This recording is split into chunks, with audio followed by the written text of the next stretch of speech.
रामायण की अमृत धारा में आप सबका स्वागत है। सभी सुनने वाले सज्जनों को जय सिया राम जी। रामायण के पिछले भाग में आपने वहां तक सुना था जब रामचंद्र जी भाइयों सहित ब्याह कर घर आए। अब इसके आगे से अयोध्या में बारात, बालकांड भाग 31। सियापति रामचंद्र जी की जय, पवन सुत हनुमान जी की जय, उमापति महादेव जी की जय। जय जय सीताराम जी। लोक रीति जननी करहई, बर दुल्हन सकुचाही।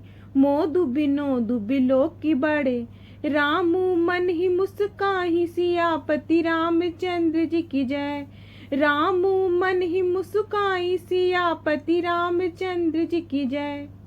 माताएं लोक रीति कर रही हैं और बर बधुए सकुचाते हैं। विनोद और आनंद को देखकर रामचंद्र जी मन ही मन मुस्काने लगे।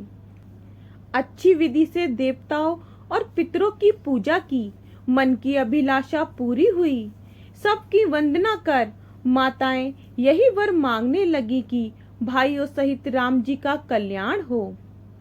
छिपे हुए देवता आशीर्वाद देते और माताएं आंचल फैलाकर प्रसन्नता पूर्वक लेती। राजा दशरथ जी ने बारातियों को बुलाया और सवारी, वस्त्र, रत्न और आभूषण दिए। राजा की आज्ञा पाकर रामचंद्र जी को हृदय में रखकर सब बाराती प्रसन्न होकर अपने अपने घर गए। फिर नगर के स्त्री पुरुषों को राजा ने वस्त्र आदि पहनाए। घर घर आनंद बधाई बजने लगी।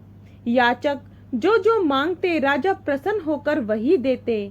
सब नौकरों और बाजे वालों को दान और सम्मान से संतुष्ट किया। वे सब राजा को आशीर्वाद देने और गुणगान करने लगे। तब राजा गुरु और ब्राह्मणों सहित महल में गए। वशिष्ठ जी ने जो आज्ञा दी उसके अनुसार लोक और वेद की विधि को आदर सहित राजा ने पूरा किया। ब्राह्मणों की भीड़ देखकर सब रानियां अपने भाग्य जानकर आदर के साथ उठी। चरण धोकर सबको स्नान कराया और भली प्रकार पूजन कर राजा ने उनको जिमाया। आदर, दान और प्रेम से सबको संतुष्ट किया। वह सब आशीर्वाद देते हुए चले गए। फिर महाराज ने विश्वामित्र जी की पूजा की और बोले, हे नाथ, मेरे समान धन्य दूसरा कोई नहीं। राजा ने उनकी बहुत बड़ाई की और रानियों सहित उनकी चरण रज ली। दोहा। बंधु समेत कुमार सब, रानी है सहित महिषु। पुनि पुनि बंदत गुरु चरण, देते आशीष मुनि। सियापति रामचंद्र जी की जय, देते आशीष मुनि। सियापति रामचंद्र जी की जय। बहुओं सहित सब राजकुमारों ने और रानियों सहित राजा ने गुरु के चरणों में बारंबार प्रणाम किया और मुनीश्वर ने आशीर्वाद दिया। राजा ने पुत्र और सब संपदा आगे रखकर बड़े प्रेम के साथ हृदय से विनती की। तब मुनीश्वर ने अपना नेक मांग लिया और बहुत विधि से आशीर्वाद दिया। जानकी जी सहित श्री रामचंद्र जी को हृदय में धारण कर गुरु वशिष्ठ जी प्रसन्न होकर अपने स्थान को चले गए। फिर राजा ने ब्राह्मण स्त्रियों को बुलाकर वस्त्र और सुंदर आभूषण पहनाए। फिर सुहागन स्त्रियों को बुला लिया। उनकी रुचि के अनुसार पहरावनी दी। नेगियों ने सब नेक जोग लिए। महाराज ने सबको उनकी रुचि के अनुसार नेक दिए। जो प्रिय अतिथि पूजनीय थे उनका राजा ने भली भांति सम्मान किया। देवता रामचंद्र जी का विवाह देख फूलों की वर्षा करके उत्सव की बड़ाई करते हैं। दोहा।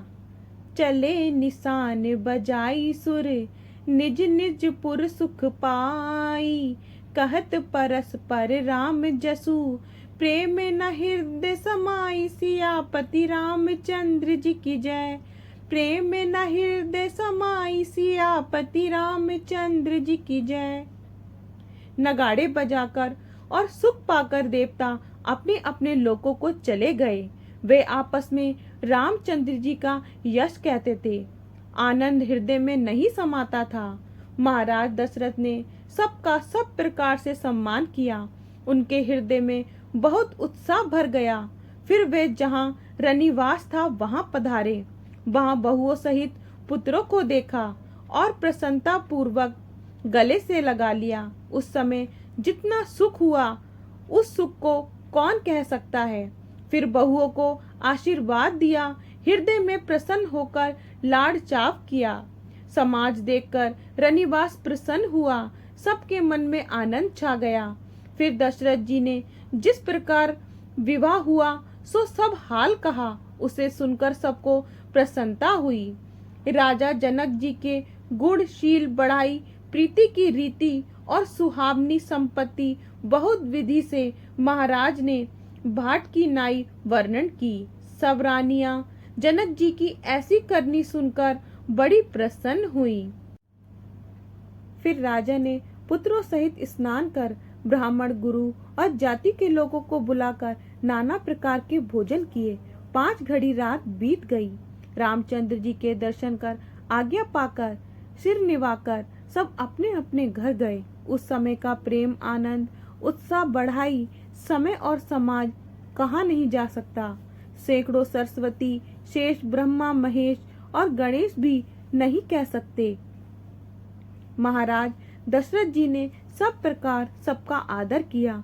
फिर रानियों को बुलाकर मधुर वाणी से कहा, ये बहुएं अभी लड़की हैं, पराए घर से आई हैं, इनको नेत्रों और पलकों की भांति रखना।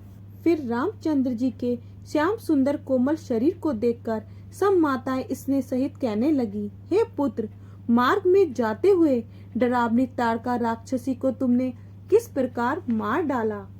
भयंकर राक्षस विकट योद्धा थे तथा वे युद्ध में किसी को नहीं गिनते थे। ऐसे दुष्ट मारीच और सुबाहु को सहायकों समेत तुमने कैसे मारा। हे पुत्र, मैं तुम्हारी बलैया लेती हूँ। मुनि की कृपा से ही ईश्वर ने अनेक विघ्न टाल दिए।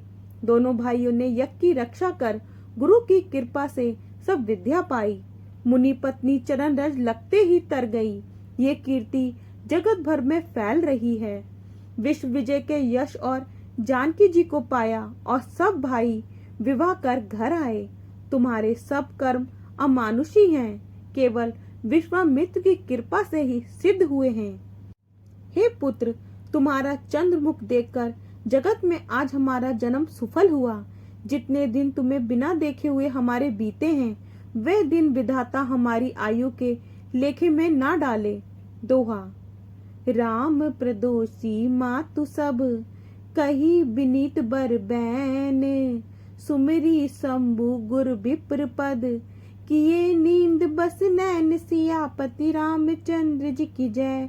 किए नींद बस नैन सियापति रामचंद्र जी की जय। राम जी ने नम्रता से मधुर वचन कहकर माताओं को संतुष्ट किया। फिर शिव गुरु और ब्राह्मणों के चरणों को स्मरण कर नेत्रों को नींद के वश किया। प्रातः काल पवित्र मुहूर्त में प्रभु जागे। भाट व मागध गुड़वा बलि गाने लगे। नगर निवासी जुहार करने के लिए राजद्वार पर आए। ब्राह्मण देवता गुरु पिता और माताओं को प्रणाम कर आशीर्वाद पाकर सब भाई प्रसन्न हुए। माताओं ने आदर से सब पुत्रों के मुख देखे। फिर चारों भाई राजा के संग द्वार पर आए। आगे का भाग कल। जय सिया राम जी। अगर आपको पसंद आए तो लाइक शेयर कमेंट्स कीजिए और हमारे चैनल को सब्सक्राइब कीजिए।